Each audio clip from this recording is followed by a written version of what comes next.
Hi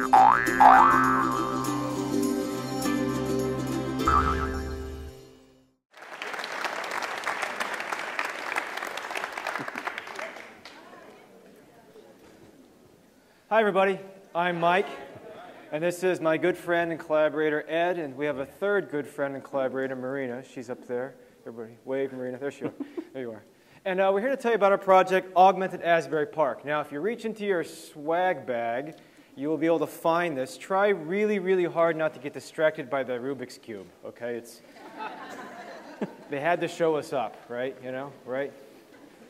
And while you're doing that, I'd like you to think about that time where you heard a story from somebody and you were standing in a parking lot or an open field, or maybe you're in front of a derelict building, or, you know, and the person was doing this with their hands and they were describing a building or a structure or something that they interacted with when they were younger, and they're trying to show you how the thing sat in the space. Well, our project uses 3D modeling and it uses augmented reality to rebuild experiences and gives people a free history lesson. And the experience is not unlike what you would see in a video game. We started the project around 2 years ago with the intent of showing people what the Asbury Park Boardwalk used to look like. There's a lot of things that have changed. Okay, who remembers this? Who's local? Who remembers this? Okay, who rode this? What is it? The carousel. The carousel? Actually, there were two carousels in Asbury Park. This one was the world famous Asbury Park Boardwalk carousel, manufactured around 1930s by the world-renowned carousel manufacturer, Philadelphia Toboggan Company.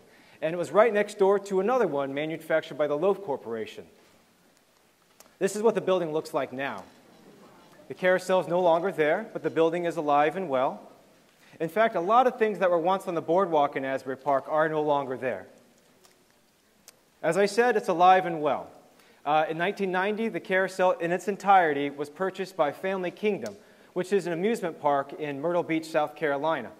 We drove all the way down to South Carolina, shot around 1,000 photographs of the carousel, took those photographs into a 3D rendering environment, and were able to texture a simple model with those images. And through augmented reality and 3D modeling, we're able to drop that model back into place using longitude and latitude lines. And if you take your cell phone down to the boardwalk, you'll be able to experience it if you follow the instructions. So,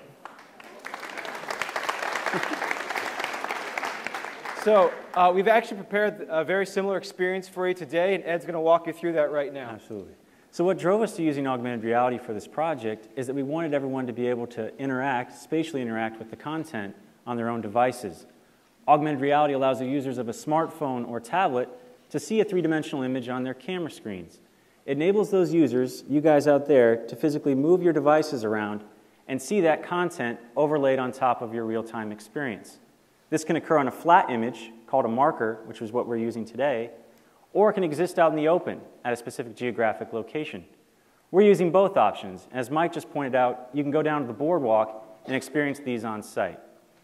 So hopefully you found the handout in those bags, and hopefully you've downloaded the free Junaio app by software developer Matayo, as indicated on the TEDxNavesink website. If not, don't worry, we do have a setup in the lobby. We'll be happy to walk you through the process afterwards. In the meantime, please consider looking on with someone next to you.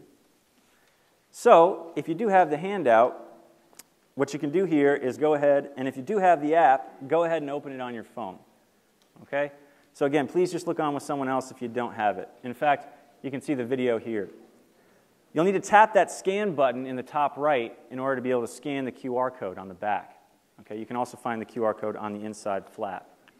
Once you've scanned it, that actually opens up the Junaio channel. You don't need to scan it again on the card. All right? If you flip back to the front, what you'll actually see, if you scan it with your phone, is a map of the Asbury Park Boardwalk. And then if you flip open the handout, what you'll actually see, if you pan your camera over the images, is you'll actually be able to see and interact with the 3D content. We have a lot more to share, and there's a lot more to come. We look forward to meeting many of you. Thank you.